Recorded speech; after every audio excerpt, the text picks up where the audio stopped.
Good day, Cemetery Road Baptist Church and beyond. I hope you're well on this fine Tuesday morning, 22nd of September 2020. Wow, gosh. Do you know what? Today I'm going to pick on another game from my childhood. We've done Buckaroo. What else have I done? I've done another game, I can't even remember what it was.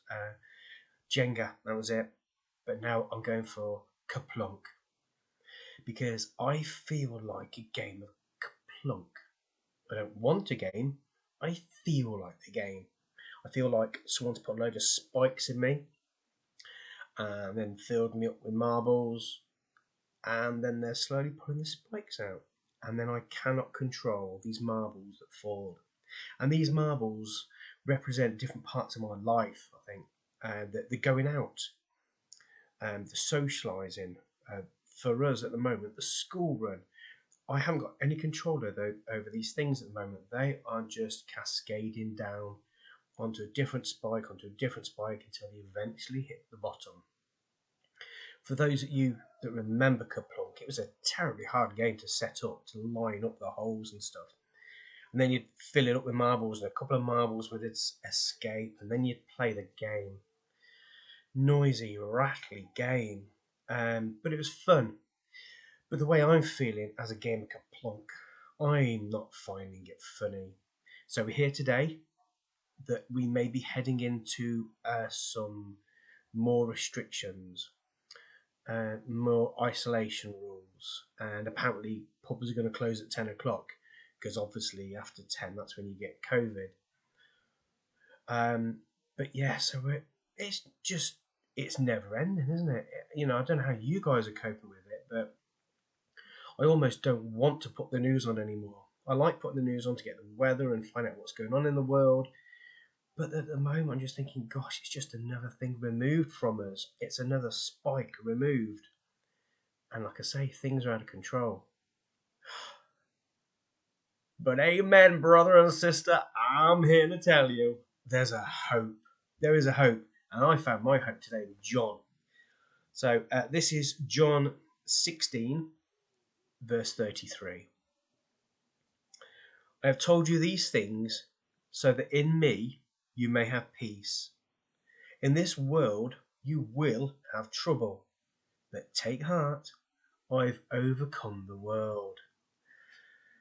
Oh, I needed that. Take heart, I've overcome the world. These things aren't a surprise to God. Let's be honest, probably life has been through a lot worse than COVID. We all know about the Black Death and wars and the fire of London, just to name a few things that took place over here. When you look around the world, Ethiopia in the 80s, the drought, the starvation, and the images of those poor kids with malnutrition, with the bellies that stuck out because they were just so hungry. So the world has been through a lot. This isn't a surprise to God. I think what is a surprise to God, though, is how we often deal with things. How we go about things, and when the people in power make these decisions based on certain research, there will always be research for and against everything. We know that. That's just the way life is. But I wonder what, if anything, if the powers that be went to the Lord, would the advice they received be any different? Would they be able to stick some of the spikes back into the game to hold the marbles up? And almost, I guess, almost like a juggler would manage more and more items to juggle. So I think if there's any encouragement I can give you today, it's we do have to roll with it, and at times people are going to pull some of our spikes out. Things are just going to be out of our control, like at the moment. Some may be more out of control than others. Some may be looking forward to going back to work in the office, and then it looks like that's going to be removed again.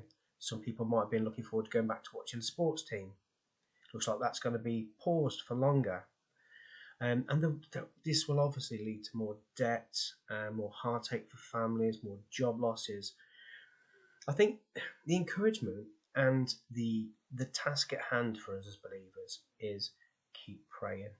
Keep remembering that there, but take heart, I have overcome the world.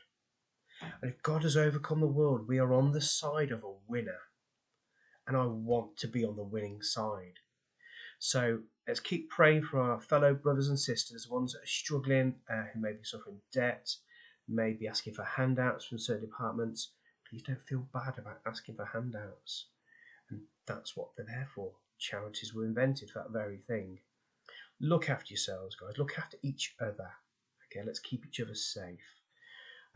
So thanks for listening to my ramblings again. God bless you all. And see you really soon. Hopefully see you for the live service on Sunday. Take care. God bless.